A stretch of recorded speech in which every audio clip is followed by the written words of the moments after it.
Ahora sí. Suerte. Muy bien.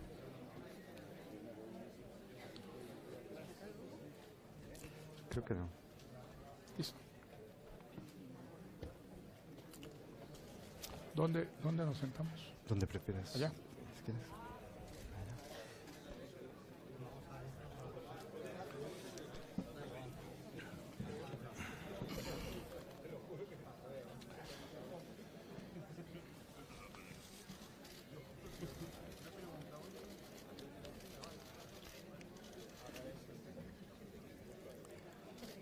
¿Quieres agua?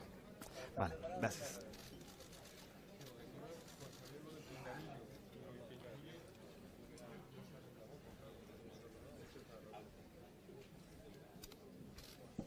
Muy bien.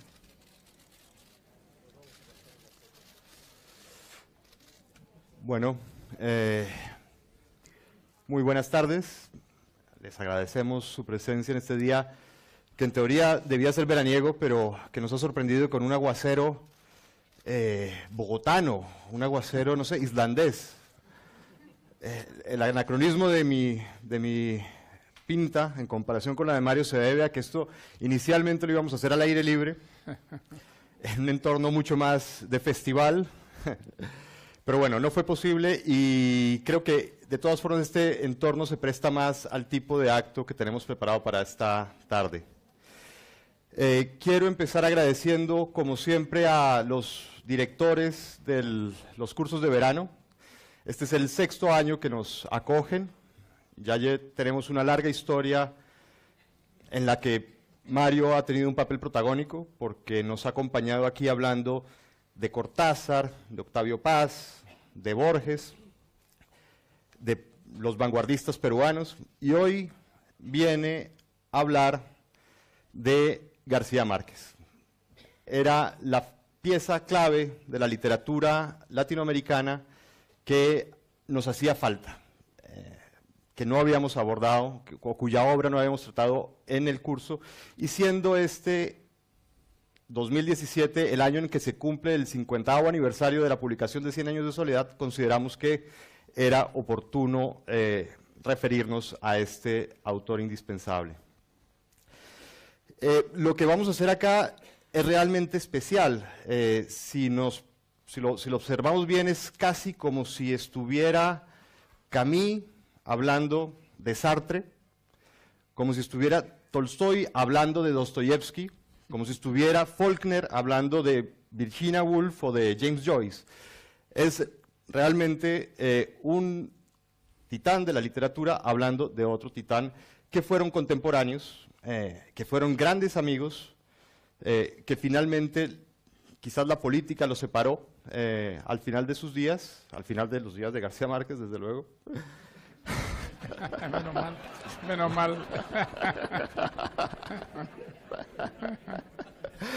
Entonces, por eso, esta es una ocasión realmente especial.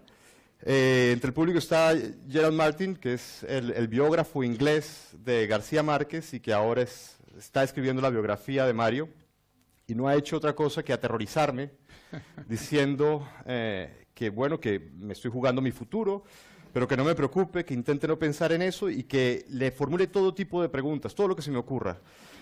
A mí se me ocurre que quiere que yo le haga el trabajo sucio hoy aquí, que quiera que me metan en terrenos peligrosos. No sé qué tan embarrado saldré, no sé si esto le sirva de algo, pero bueno, hemos tenido una semana fantástica con Gerald, con Mauricio Bonet, con Dazo Saldívar, los otros invitados, y también con los estudiantes que han demostrado una enorme fidelidad con este curso. Les quiero agradecer a ustedes especialmente porque son los que hacen el curso y realmente es un placer verlos año tras año. Ya, sin más preámbulo, te doy la bienvenida, te agradezco muchísimo por estar acá. Y quería, empezar preguntándote por la amistad, cómo se forjó la amistad con García Márquez. Entiendo que la primera vez que se vieron fue en el año 1967, en el aeropuerto de Caracas. Tú ibas a recibir el premio Rómulo Gallegos por La Casa Verde, Él acababa de publicar 100 años de soledad. Y se conocen en ese instante preciso, en el aeropuerto. ¿Qué pasa? ¿Qué es lo que hace clic en ustedes? Bueno, en realidad hay una historia que comienza bastante antes. Yo descubrí a García Márquez como escritor unos años antes, en París. Yo trabajaba en la radio televisión francesa, tenía ahí distintas actividades, pero una de ellas era un programa de literatura, comentando sobre todo los libros que aparecían en Francia que podían tener un interés en América Latina. Y con este motivo algunas editoriales nos enviaban libros que pensaban que podían ser comentados en el programa. Y un día llegó a la radio televisión francesa un libro publicado por la editorial Julliard, estoy hablando de los años 60, ¿no? Antes del año 66, antes del año 67, que era de un autor colombiano. Me acuerdo el título del libro, Pas de lettres pour le colonel, que era el coronel no tiene quien le escriba. Nunca había oído hablar yo de García Márquez, y fue el primer libro de García Márquez que leí, y no lo leí en español sino en francés. Me gustó mucho por su realismo tan estricto, por esta descripción tan precisa de este viejo coronel que sigue inasequible al desaliento, ¿no? Enviando cartas, reclamando una jubilación que nunca le llegará. Y a mí me impresionó mucho saber que había un escritor que se llamaba García Márquez y que había ya publicado otros libros. Y yo traté, ya no recuerdo a través de quién, de conseguir libros de él y averiguar un poco más qué cosas había hecho. Y me parece que llegaron a mis manos a consecuencia de estas averiguaciones la hojarasca, y ya no recuerdo si llegó otro texto de él, pero de esa manera yo descubrí a García Márquez, descubrí que había un escritor. No fue el primer escritor latinoamericano que yo lo descubrí en francés. Recuerdo que cuando todavía no había partido a Europa, antes del año 58, yo estaba suscrito a una revista francesa, Le Temps Moderne, y allí apareció una novela de Alejo Carpentier en 2 o 3 números, que se llamaba Chasse à l'homme, que era el acoso de Alejo Carpentier. Y así descubrí que había un escritor cubano importante, original, pues que no había llegado hasta el Perú, y lo descubrí leyéndolo en francés. Ya no recuerdo cómo empezamos a escribirnos. Yo lo que sí recuerdo es que las primeras cartas que intercambiamos con García Márquez, yo ya no estaba en París y no estaba viviendo en Londres, lo que quería decir que esto debió ser a partir del año 67, 68. Alguien nos puso en contacto, yo no sé si fui yo el que le escribió primero o él me escribió a mí, pero tuvimos una correspondencia bastante intensa, en la que creo que nos fuimos haciendo amigos antes de vernos las caras. Fue una correspondencia en la que pues hablábamos de proyectos literarios, comentábamos las cosas que habíamos escrito y que habíamos leído uno del otro, y en un momento dado surgió un proyecto. El proyecto era escribir una novela a 4 manos sobre una guerra que hubo entre Perú y Colombia en la región del Amazonas. García Márquez tenía mucha más información que yo sobre la guerra. En sus cartas me contaba muchos detalles, seguramente muy exagerados para volverlos más divertidos y pintorescos. Y no sé cómo este proyecto, sobre el que intercambiamos correspondencia durante un buen tiempo, en un momento dado se eclipsó. No sé si fue la idea de lo difícil que sería romper esa intimidad en la que uno escribe, exhibirla frente al otro, lo que hubiera pues, sido obligatorio si escribíamos esta novela a 4 manos, pero el hecho es que ese proyecto se eclipsó. De manera que cuando nos vimos las caras con García Márquez en el aeropuerto de Caracas el año 67, en realidad ya nos conocíamos y ya nos habíamos leído, pero la verdad es que el contacto fue inmediato, la simpatía recíproca, y creo que al salir de Caracas juntos para ir a Bogotá, ya éramos amigos y casi diría yo íntimos amigos.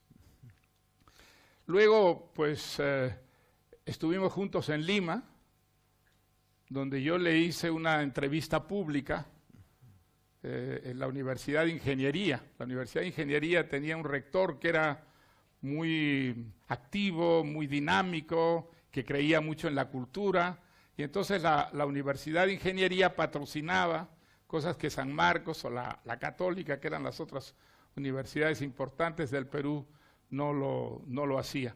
Y entre estas actividades pues estuvo un diálogo con García Márquez, uno de los pocos diálogos públicos que García Márquez hizo, porque, como seguramente ustedes saben, él era bastante huraño y muy reacio a enfrentarse a un público. Detestaba esas entrevistas públicas, porque había en él, en el fondo, una enorme timidez, una gran, digamos, reticencia a enfrentarse a un público, a hablar de una manera improvisada, todo lo contrario de lo que era en la intimidad, ¿no? Con poca gente, con cuantos amigos, con quienes se sentía en confianza. Era un hombre extraordinariamente locuaz, divertido, que hablaba con una enorme, digamos, desenvoltura, pero ante un público, o ante un micro, o ante un periodista, en cierta forma se inhibía y aparecía en él un tímido y un huraño, ¿no? Sí. Y finalmente,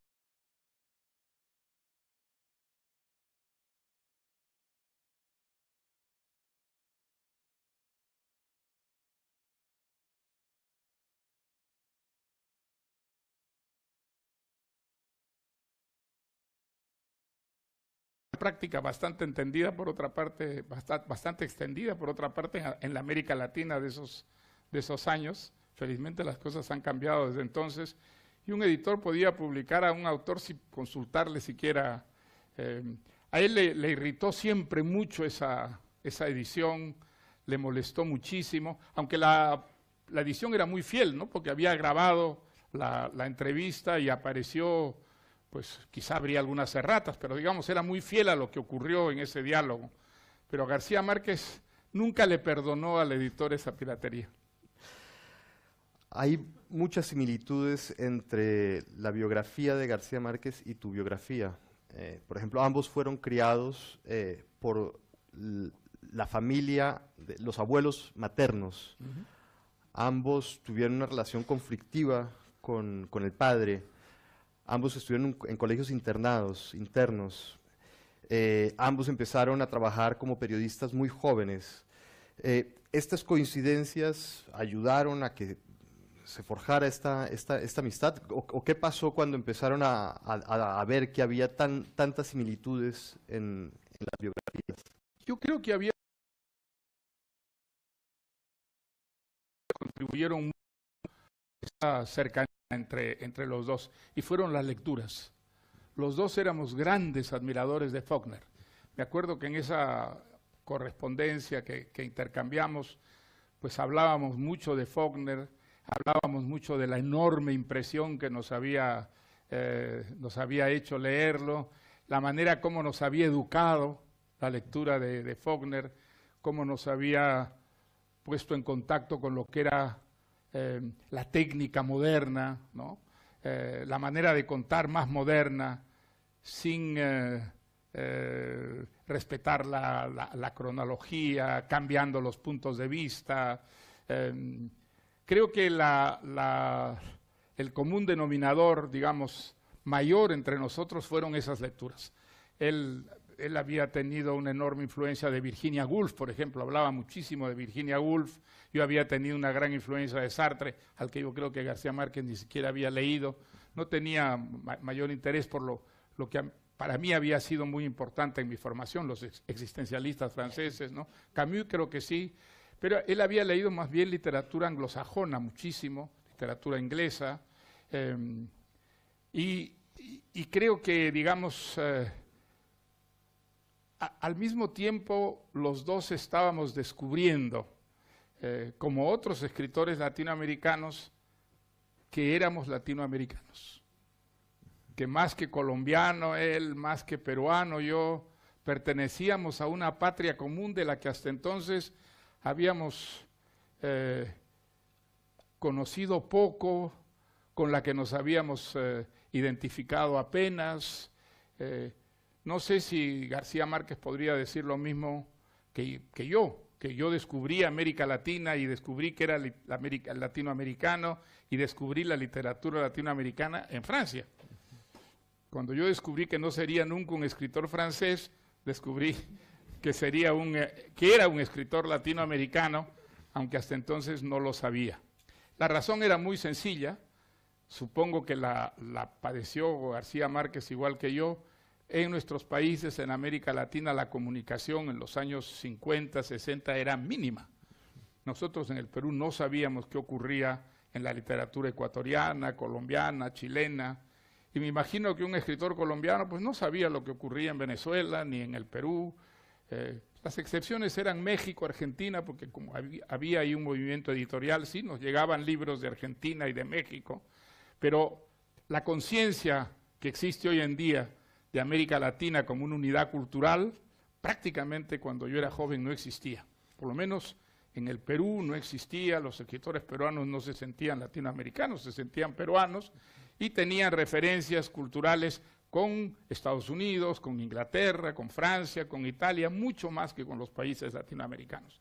Eso comenzó a cambiar muchísimo a partir, yo creo que, bueno, de la Revolución Cubana, que es el hecho, digamos, central que despierta la curiosidad del mundo por América Latina y sobre todo de Europa, y al mismo tiempo esa curiosidad hace que se descubra que había en América Latina una literatura interesante, novedosa, representada por escritores de distintos países, y eso tuvo una enorme, digamos, repercusión en nosotros mismos, en escritores latinoamericanos, y creo que ese fue otro de los temas que nos acercó muchísimo a García Márquez y a mí. Ya me había ocurrido en París con Cortázar, a quien yo había conocido unos años antes. Cortázar vivía en París muchísimos años, y yo creo que no se sentía un latinoamericano hasta esa época. Empezó a sentirse latinoamericano cuando Europa descubría a la literatura latinoamericana, y fue una sensación muy estimulante, fue una sensación muy enriquecedora que nos acercó mucho a los escritores latinoamericanos. Es una de las, digamos, razones que fomentó nuestra amistad, nuestra cercanía, y creo que eso hizo que desde el primer momento, digamos, la vinculación con García Márquez pues fuera tan estrecha, tan cálida, tan amistosa, ¿no? Los dos inicialmente fueron unos entusiastas de la Revolución Cubana, precisamente. Pero con el tiempo, o no con el tiempo, una fecha concreta, 1971, con el caso Padilla, tú te distancias de Castro, empiezas a recelar de las promesas de la revolución, junto con otro grupo de intelectuales y de escritores latinoamericanos, mientras que García Márquez pareciera que permanece fiel a los ideales de la revolución. ¿Qué tan traumático fue el caso Padilla para la relación de los escritores del boom? Bueno, es muy interesante ese tema, ¿sabes? En realidad García Márquez ya había pasado por un proceso parecido, solo que con muchísima más discreción, de un cierto desencanto con la revolución peruana, con la revolución cubana, cuando yo lo conocí. Él, como tú sabes, fue a Cuba para trabajar en Prensa Latina con Plinio Apuleyo Mendoza, que era su gran amigo. Y trabajaron en Prensa Latina mientras Prensa Latina mantuvo una cierta independencia del Partido Comunista. Era un organismo de prensa mucho más vinculado al 26 de julio, a los Castro, que al Partido Comunista, que en esa época todavía mantenía una cierta distancia con la revolución. Pero el Partido Comunista, de una manera pues que no transparecía a la opinión pública, se puso como blanco la captura de Prensa Latina. Y cuando captura a Prensa Latina, tanto Plinio Apuleyo Mendoza como García Márquez son purgados. Son purgados, lo que para García Márquez significa un verdadero choque, y no solamente personal, sino político. Ahora, él guardó una enorme discreción sobre este asunto, pero cuando yo lo conocí, yo era un entusiasta de la Revolución Cubana y él era muy poco entusiasta de la Revolución Cubana. Incluso adoptaba una posición un poco burlona, como diciendo, muchachito, espérate, ya verás, ya verás. Me acuerdo mucho. Ahora, ¿qué pasó después cuando el caso Padilla? Esta era la actitud que él tenía, digamos, no pública, pero en privado era una actitud que estaba muy marcada por la experiencia de haber sido purgado cuando trabajaba en Prensa Latina. Cuando ocurre el caso Padilla, él no estaba ya en Barcelona, había salido, no sé si era un viaje temporal o era ya definitivo su partida de Barcelona, eso no recuerdo. Pero sí recuerdo que cuando detienen a Padilla y cuando Padilla va preso y hay las acusaciones contra él de que es agente de la CIA, pues nosotros en Barcelona tuvimos una reunión en mi casa con Juan Goytisolo, con Luis Goytisolo, con José María Castellé y con Hans Magnus Enzensberger, un escritor alemán que iba con bastante frecuencia a Barcelona para hacer una carta de protesta por la captura de Padilla. Y yo me acuerdo que esa carta que firmaron muchos intelectuales, Plinio Apuleyo Mendoza dijo, hay que poner el nombre de García Márquez. Entonces le dijimos, no, pero eso hay que consultarlo.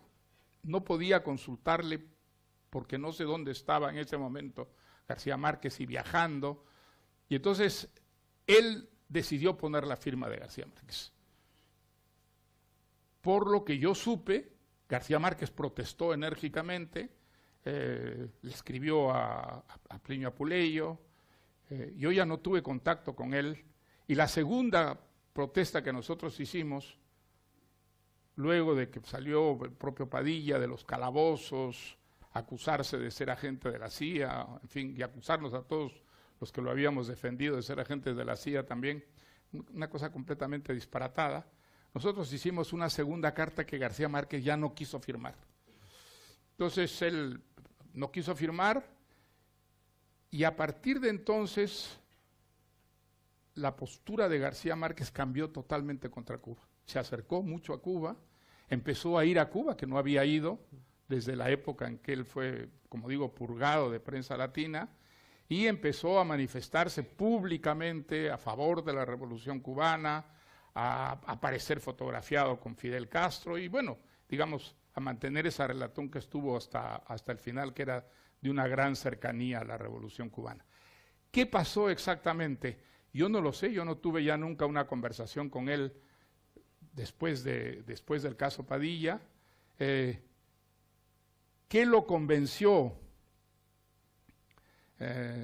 La tesis de Plinio Apuleyo es esa. La tesis de Plinio Apuleyo es que, aunque García Márquez sabía que muchas cosas andaban mal en Cuba, él tenía la idea de que América Latina debería tener un futuro socialista y que de todas maneras, aun cuando muchas cosas no funcionaran en Cuba como debía ser, Cuba era una especie de ariete que estaba rompiendo el inmovilismo histórico de América Latina y que estar con la Revolución Cubana era estar a favor del futuro socialista para América Latina. Es la interpretación que da. Yo soy menos, digamos, optimista respecto a. Yo creo que García Márquez tenía un sentido muy práctico de la vida, que descubrió en ese momento fronterizo, que digamos, era mucho mejor para un escritor estar con Cuba que estar contra Cuba. Se libraba del baño de mugre, por ejemplo, que recibimos todos los que optamos una postura crítica. Si estabas con Cuba, digamos, tú podías hacer lo que quisieras, jamás ibas a ser atacado por el enemigo verdaderamente peligroso para un escritor, que no es la derecha, sino siempre la izquierda. Es la izquierda la que tiene el gran control de la vida cultural en todas partes del mundo, y entonces, de alguna manera, enemistarse con Cuba, criticar a Cuba, era echarse encima un enemigo muy poderoso, y además exponerse a tener que estar en cada caso, en cada situación, tratando de explicarse y justificarse, demostrando que no eras un agente de la CIA, que ni siquiera eras un reaccionario o un proimperialista, es decir, tener la vida mucho más difícil. Mi impresión es que de alguna manera la amistad con Cuba, la amistad con Fidel Castro, a él lo vacunó en cierta forma contra todas esas molestias que podían ser muy largas, muy pesadas, como, digamos, fueron las que tuvimos que enfrentar quienes a partir de entonces empezamos a criticar muy directamente y además muy severamente a la Revolución Cubana, ¿no? No mucho antes de la Revolución, García Márquez había hecho un viaje por los países socialistas, había publicado unos reportajes en donde es difícil saber. Muchos años antes. Muchos ¿no? años, sí, 10 años antes, es verdad. No, pero es difícil saber en ese momento si está a favor o si está en contra. Su posición es más bien ambigua. Sí. No se decanta por él estaba muy, digamos, él estaba muy decepcionado del socialismo real, muy decepcionado. Sí. Eso se traslucía en sus conversaciones. Ahora, era un momento, por eso digo que él había pasado por todo eso antes que los demás, ¿no? Ese viaje él lo recordaba muy bien, y entonces, yo me acuerdo, nosotros hicimos un viaje a Berlín, a una invitación, y entonces él recordaba episodios de su viaje por los países socialistas,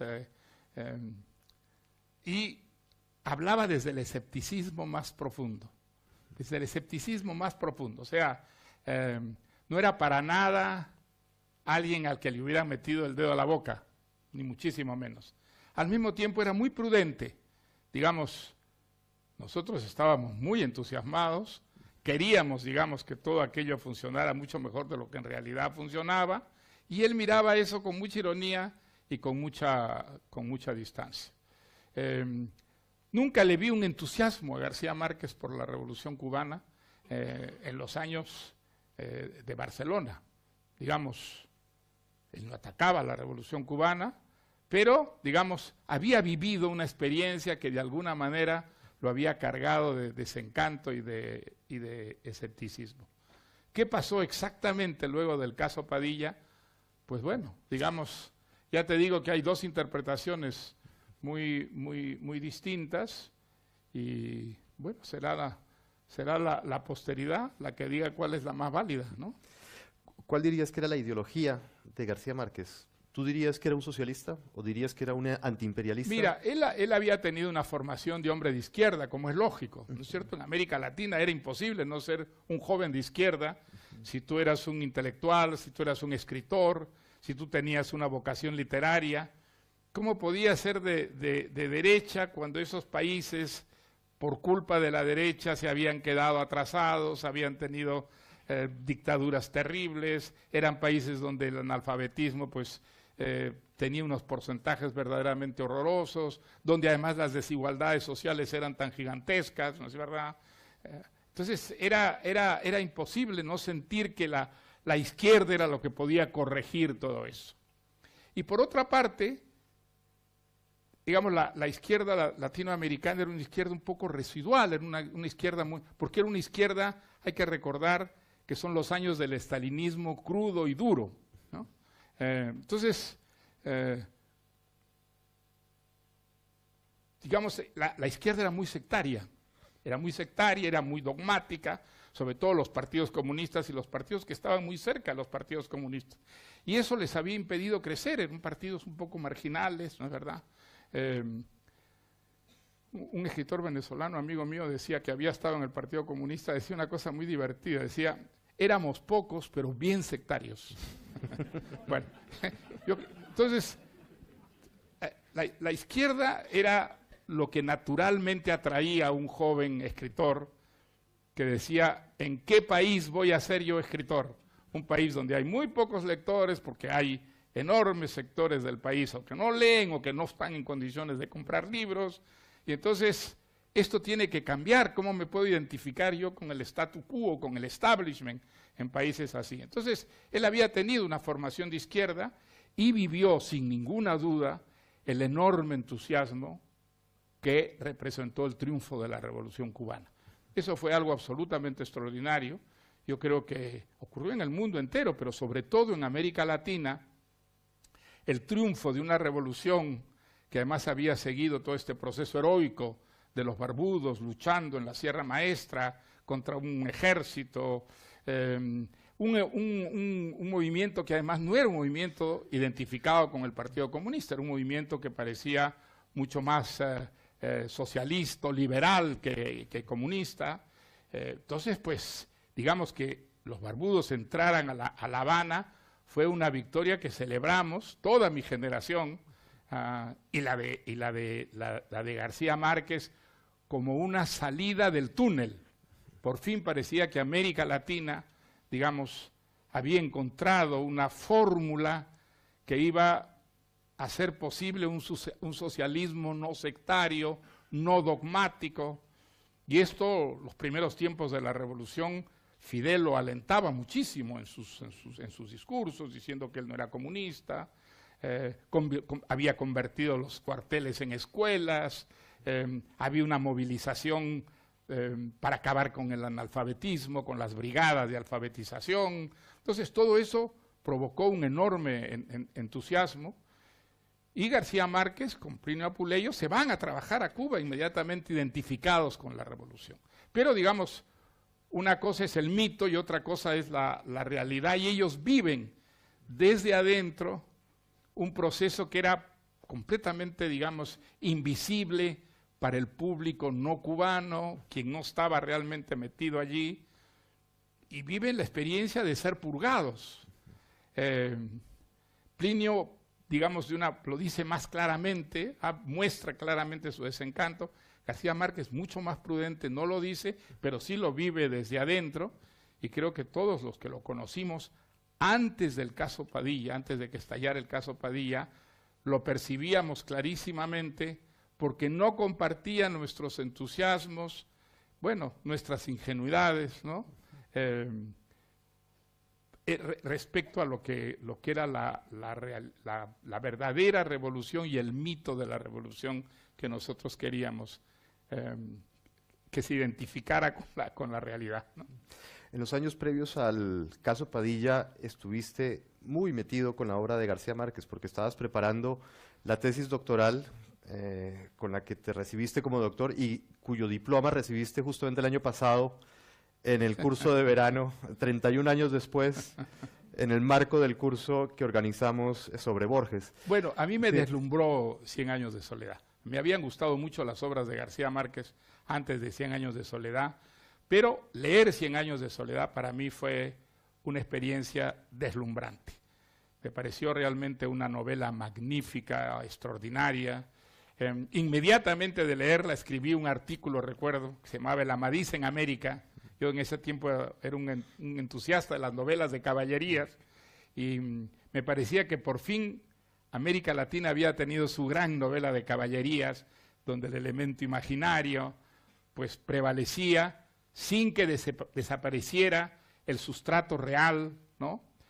Histórico, social, que había esa mezcla insólita, realmente extraordinaria.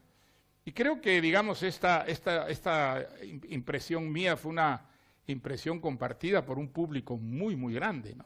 Realmente 100 años de soledad, entre otras, digamos, características, tenía la de ser que tienen pocas obras maestras, la capacidad de ser un libro lleno de atractivos para un lector refinado, culto y exigente, o para un lector absolutamente elemental, que solo sigue la anécdota, que no se interesa ni en la lengua, ni en la estructura de una historia. Es un caso muy raro de un libro que puede ser leído, digamos, por tan distintos lectores con alimentos que son enormemente satisfactorios, placenteros para cada uno de ellos. Entonces, yo no solamente, digamos, empecé a escribir notas sobre la obra de García Márquez, sino a enseñar García Márquez. Yo me acuerdo que el primer curso que di fue en Puerto Rico, donde estuve un semestre, y fue para mí, digamos, una experiencia muy estimulante, muy rica, leer la obra de García Márquez y tener que hacer el esfuerzo de racionalizarla para poder explicársela a unos estudiantes que además habían leído la obra de García Márquez con el mismo entusiasmo que yo. Fue una experiencia muy bonita en la que yo avancé muchísimo el trabajo sin pensar en ese momento para nada que iba a resultar en un libro sobre él. Y luego volví a hacer el curso sobre García Márquez en Inglaterra y finalmente en Barcelona. El primer año que me fui a vivir a Barcelona di todavía un curso sobre él. Y de esta manera fue surgiendo, sin habérmelo propuesto, con las notas que tomé para todos estos cursos que di sobre él, lo que fue el material con el que hice la tesis, que luego se convirtió en el libro que se titula La historia de un deicidio, ¿no? Que al día de hoy, con el permiso de Gerald, es uno de los libros más ambiciosos y instructivos para penetrar en el mundo de García Márquez. Y te quería preguntar algo, porque me muero de curiosidad. Nadie ha sabido decirme si García Márquez leyó ese libro. Sí, lo leyó. ¿Y qué te dijo? Lo leyó en un viaje que hizo a Londres. Y me dijo que tenía todo el libro lleno de anotaciones y que me iba a dar el libro en un momento dado. Ese momento nunca llegó y nunca vi yo esas anotaciones, si es que de verdad las llegó a hacer, pero sé que lo leyó. Bueno, los datos biográficos del libro, yo tengo una anécdota curiosa con ese libro. Los datos biográficos me los dio él y yo le creí. Pero recuerdo que en un viaje a Europa en barco yo paré. ¿En dónde fue? ¿En qué puerto colombiano? Para un Buenaventura puede ser, puede haber sido. Y ahí estaba toda la familia de García Márquez en el puerto, entre ellos el padre de García Márquez, al que yo no había conocido. Y entonces, pues nada, estuve conversando con ellos el tiempo de la escala, y recuerdo que el padre en un momento dado me dijo: oiga, ¿y usted por qué le cambió la edad a Gabito? Y le digo, yo no le he cambiado la edad, yo he puesto la edad. Me dijo, usted le ha quitado un año. Le dije, pero si él me ha dado esa fecha, yo le he creído. Me dijo, no, él nació un año antes. Y entonces, cuando yo llegué a Barcelona, le digo, Gabo, oye, tu padre me ha recriminado porque dice que yo te cambié la edad. Y se puso muy incómodo García Márquez, tanto que yo cambié el tema. Dije, no, si no quiere que toquemos ese tema, pues no lo tocamos, ¿no? Pero siempre me quedó dando vueltas en la cabeza, ¿por qué el padre me jaló las orejas diciendo que le había cambiado la edad? Digo, no podía ser coquetería de García Márquez quitarse un año, ¿no? Entonces, había ahí un elemento curioso, pero tengo que decir que ese libro lo escribí con mucho placer. Fue realmente un placer tratar de reconstruir todo el quehacer, digamos, de García Márquez para elaborar una obra tan compleja como es la suya. Era una experiencia muy fascinante porque cuando uno hablaba con García Márquez, él era enormemente divertido, contaba anécdotas siempre fascinantes, porque además las contaba maravillosamente bien, pero García Márquez no era un intelectual. García Márquez funcionaba mucho más como un artista, como un poeta, que como un intelectual, es decir, alguien que reelabora conceptualmente aquello que hace y está en condiciones de explicarlo. Él no estaba en condiciones de explicar intelectualmente el enorme talento que tenía a la hora de ponerse a escribir, lo cual quiere decir que a la hora de ponerse a escribir funcionaba fundamentalmente a base de intuiciones, de instintos, de pálpitos, que no pasaba tanto por, digamos, lo conceptual, esa disposición extraordinaria que tenía para acertar tanto con los adjetivos, con los adverbios y, sobre todo, con la trama, la materia narrativa. Cuando uno, digamos, estudia la obra de García Márquez, se da cuenta de una complejidad extraordinaria, de una complejidad intelectual extraordinaria.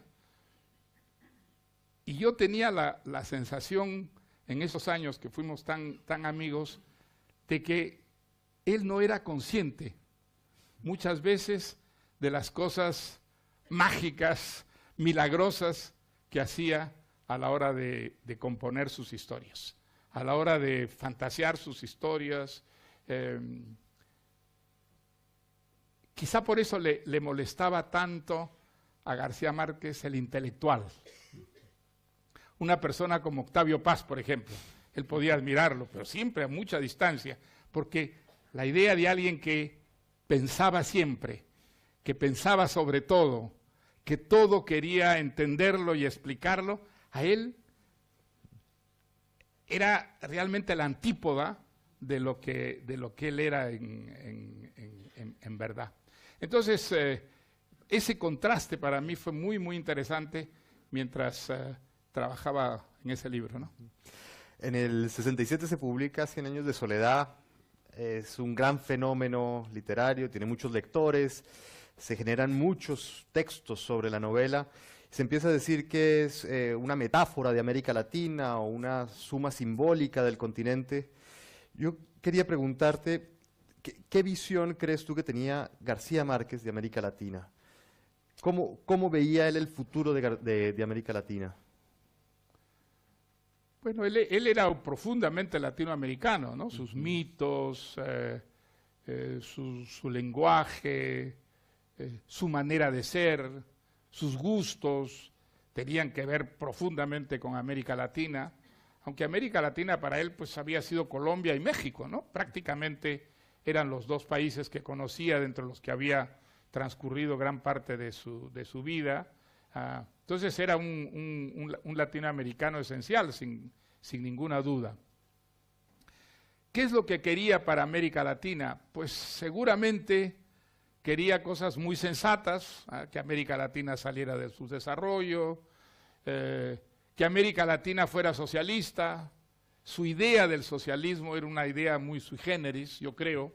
Yo creo que no era una idea, digamos, demasiado elaborada, ni desde el punto de vista económico, ni siquiera desde el punto de vista político.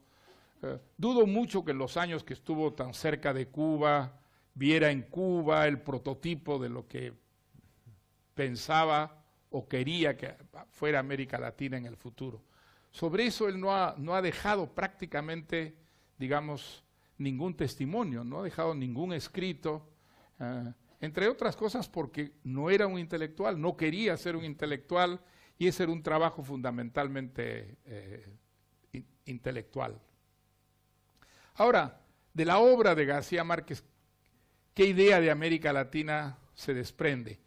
Lo mejor de América Latina, la parte mítica, la parte mágica, la parte legendaria.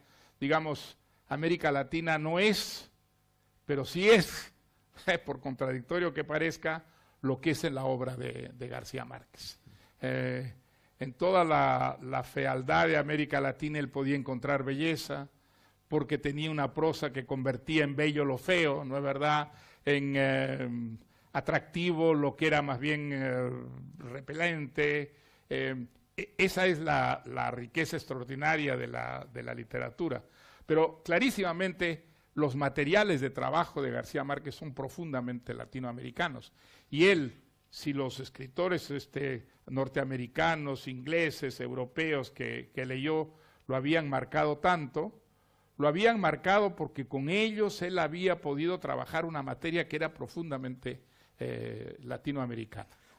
Entonces creo que no se puede ir más allá, no se puede ir más allá diciendo cosas que él no dijo explícitamente, ni haciendo interpretaciones que en última instancia él podía haber contradicho con sus conductas, con sus declaraciones y con sus escritos, ¿no? Quizás leyendo entre líneas el discurso del Nobel, el que leyó en Suecia en el 82, cuando dice que la búsqueda de la identidad es ardua, a veces sangrienta, cuando dice que Londres tardó 300 años en construir su primera muralla, que los suizos que hacen quesos mansos en el pasado anegaron de sangre Europa, y después pide cierto tipo de comprensión para América Latina, como si se necesitara tiempo o un proceso evolutivo para llegar a la modernidad. Comparándolo con tus ideas sobre América Latina, creo que hay una gran diferencia porque, corrígeme si me equivoco, tú piensas que no hay que pasar por determinadas etapas, sino que se pueden adoptar modelos que han servido en otros países, que se pueden incorporar y que eso puede acelerar el ingreso a la modernidad. Pienso en el interés que te suscitaron los países asiáticos que, partiendo de una condición similar a la latinoamericana, en pocos años tenían niveles de vida elevados. Y me pregunto yo si finalmente esas dos nociones de América Latina, una que pide paciencia y que se deben pasar todavía por unas etapas, por un medioevo, como dice el Bolívar del General en su laberinto, déjennos vivir, déjennos en paz en nuestra Edad Media, y otra visión que dice podemos acelerar el tránsito a la modernidad adoptando modelos que ya funcionan en otros países. ¿No ves ese choque de ideas en América Latina? Mira, el subdesarrollo es bello solamente en literatura. El subdesarrollo no es bello en la realidad. El subdesarrollo es lo que ha sido América Latina y que lo que por desgracia todavía en buena parte es. El subdesarrollo son sociedades absolutamente injustas, en las que hay una minoría que goza de todos los privilegios y grandes mayorías que están como marginadas porque no tienen, digamos, las mínimas oportunidades para salir de la condición en que se encuentran, la violencia que ha caracterizado el subdesarrollo es algo que sigue siendo una realidad atroz en la mayor parte de los países latinoamericanos. O sea, todo eso, digamos, es el subdesarrollo. Con eso se puede hacer gran literatura, sin ninguna duda. Con eso han hecho gran literatura García Márquez, ha hecho gran literatura Rulfo, han hecho gran literatura muchos escritores latinoamericanos, ha hecho Carpentier, digamos. La gran literatura se alimenta mucho más de la mugre que de la belleza de la realidad, sin ninguna duda, ¿no? Dostoyevsky, Kafka, bueno, en fin. Ahora, que América Latina se quede como está para que produzca buena literatura, no. Eso yo no lo voy a aceptar. Y por otra parte, América Latina no es distinta del resto del mundo que ha pasado por el subdesarrollo, que ha tenido, digamos, ese subdesarrollo que podía inspirar obras de una extraordinaria riqueza literaria, poética, novelesca, pero es importantísimo que la realidad que representa América Latina se corrija, se modernice, Y nosotros tenemos la suerte de vivir en una época en que los países que antes estaban obligados a pasar por muchas etapas para alcanzar la modernidad, la civilización, la prosperidad, hoy día se pueden saltar. Hoy día un país puede muy rápidamente quemar etapas y avanzar y alcanzar la modernidad. Y además tenemos las experiencias históricas suficientes para saber cuál es el buen camino y cuál es el mal camino, ¿no es verdad? De tal manera que si nosotros queremos ser prósperos, no podemos seguir el modelo de la Unión Soviética, no podemos seguir el modelo de China popular, no podemos seguir el modelo de Cuba, no podemos seguir el modelo, por favor, de Venezuela, ¿no es verdad? ¿Cuál es el modelo que podemos seguir? Pues el modelo de los países que son países modernos, que son países prósperos, donde las desigualdades se han reducido a un límite humano, a unas diferencias humanas. Eso hoy día es perfectamente posible y afortunadamente es lo que está ocurriendo en América Latina. Por eso, digamos, yo creo que hoy día en América Latina hay más razones para el optimismo que para el pesimismo.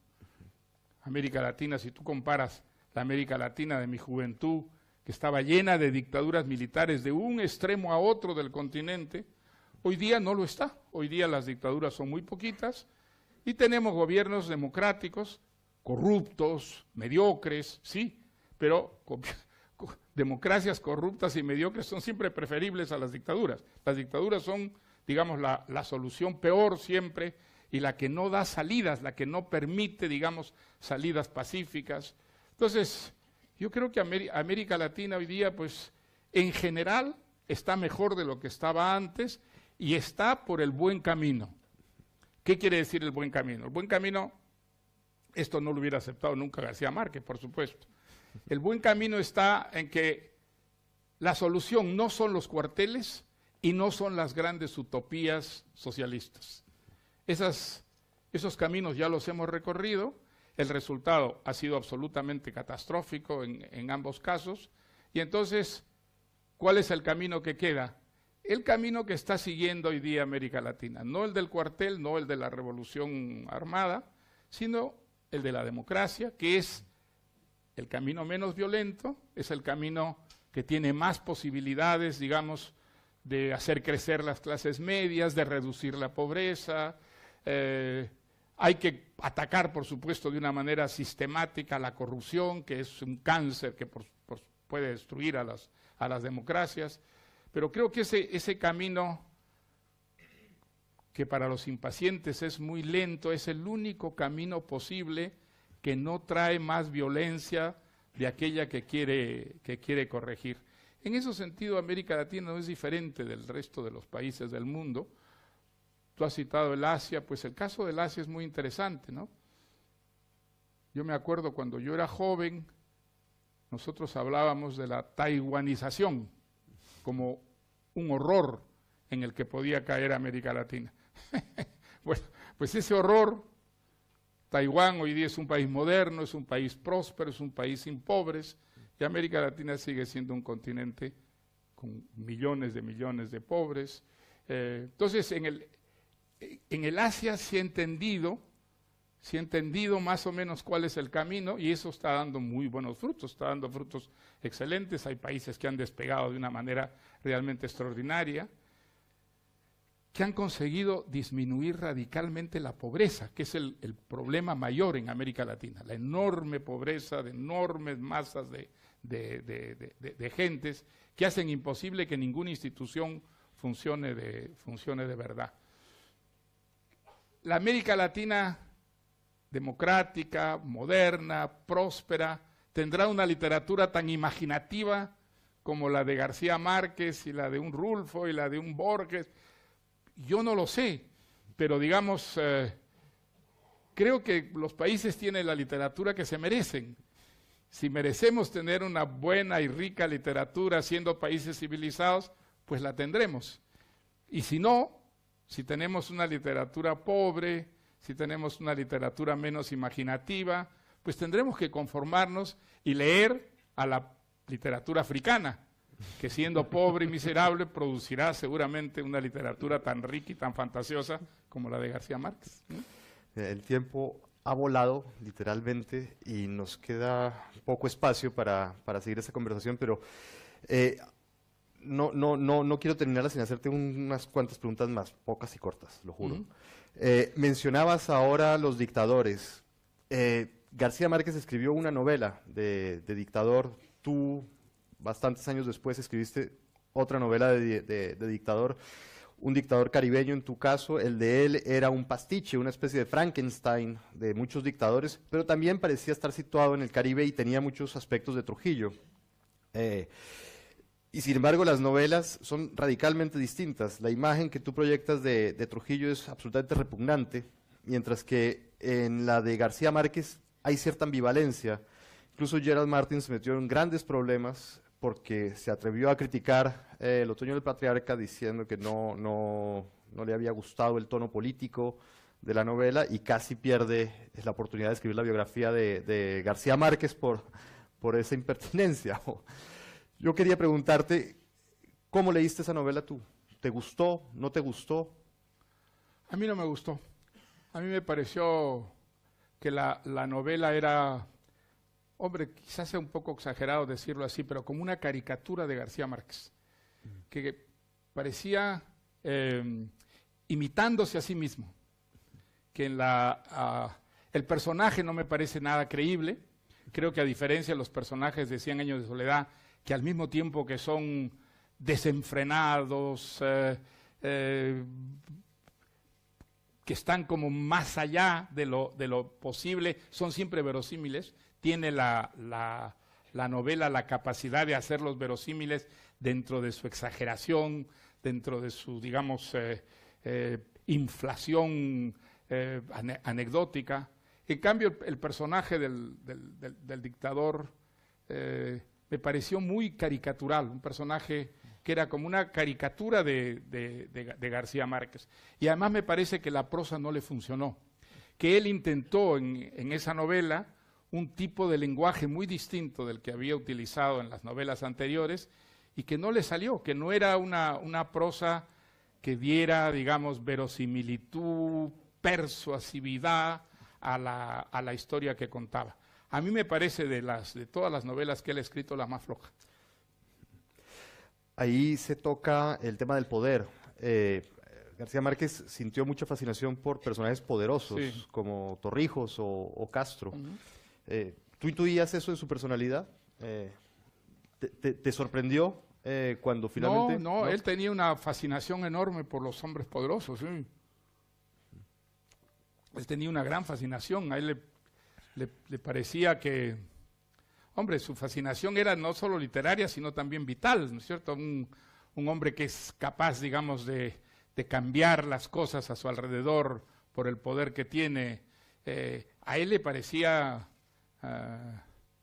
una figura enormemente atractiva, fascinante. Se identificaba muchísimo con esos poderosos que de alguna manera habían cambiado, digamos, su entorno, gracias a su poder, en el buen sentido y en el mal sentido por igual, ¿no? Entonces, un personaje como el Chapo Guzmán, yo creo que a García Márquez le hubiera fascinado.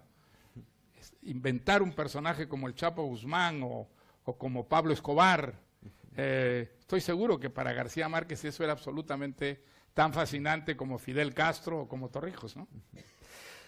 Ya hemos cumplido la hora. Quisiera terminar este conversatorio haciendo dos preguntas. La primera, ¿tú crees que García Márquez será recordado solamente por 100 años de soledad? ¿Crees que sus cuentos, sus otras novelas sobrevivirán, o solamente nos quedaremos con el autor de... Eso no podemos saberlo, desgraciadamente. ¿Qué va a ocurrir dentro de 50 años con las novelas de los escritores latinoamericanos? Es imposible saberlo. Hay tantos factores que intervienen en lo que son las modas literarias. Yo creo que de 100 años de soledad lo que sí se puede decir es que va a quedar de todas maneras. Puede ser que haya largos periodos en que esté olvidada, pero en algún momento esa obra será resucitada y volverá a tener la vida que dan los lectores a un libro literario. Hay en esa obra suficientes riquezas como para, digamos, tener esa seguridad. Creo que es el caso de un Borges, por ejemplo. Sin ninguna duda la obra de un Borges puede ser que pase por periodos en que resulte mucho menos atractiva e interesante para unos lectores que vivan unas experiencias que serán muy distintas de las nuestras, pero que en algún momento esa obra va a tocar alguna fibra íntima de muchos lectores sin ninguna duda. Creo que ese es el secreto de las obras maestras, ¿no? Allí están, pueden quedar enterradas, pero lo están siempre provisionalmente, porque en un momento dado, pues algo hace que esas obras vuelvan a hablarle a un público y vuelvan a enriquecer a ese público con aquello que enriqueció en el pasado a sus lectores. Después del distanciamiento que tuvieron, ¿volviste a ver a García Márquez? ¿Volviste a tener contacto con él? No. Estamos entrando a terrenos peligrosos, creo que es el momento de poner fin a esta conversación. Y para terminar, lo prometo, ¿cómo recibiste la muerte de García Márquez, la noticia de la muerte? Hombre, pues con pena, desde luego. Es una época que se termina, ¿no? Como la muerte de Cortázar, como la muerte de Carlos Fuentes. Eran magníficos escritores, pero fueron además grandes amigos. Y fueron amigos en un momento dado en que América Latina de alguna manera llamó la atención al mundo entero, y haber vivido, digamos, como escritor, un periodo en el que la literatura latinoamericana era una credencial positiva, ¿no? América Latina ya no era el país de los charros, de los pistoleros, de los dictadores de opereta, no. Era un país que producía buena literatura, una literatura que podía sorprender a los lectores cultos, franceses, ingleses, italianos. Pues fue un momento muy exaltante, muy enriquecedor, así como lo fue también la amistad que se trabó entre todos nosotros esos años. Así que descubrir que de pronto soy el último sobreviviente de esa generación y el último que pueda hablar en primera persona de esa experiencia, por supuesto, es algo triste, pero digamos, como decía un vals peruano, cuya letra he olvidado menos ese verso, la vida es así y así es la vida. Bueno, pues no sé si Gerald estará satisfecho con el trabajo que he hecho, si le he sacado suficiente información comprometida para su biografía. Espero que me vuelvas a hablar después de esta conferencia. De lo que sí estoy seguro es que ha sido fantástico para complementar el curso de verano. Les agradezco muchísimo su presencia acá, a los estudiantes del curso especialmente, a los organizadores, a Begoña, a Manuel Álvarez Junco, a la vicerrectora que nos acompaña. Y bueno, esperemos que el próximo año nos volvamos a ver acá. Muchísimas gracias. Muy bien. Muy bien. Gracias.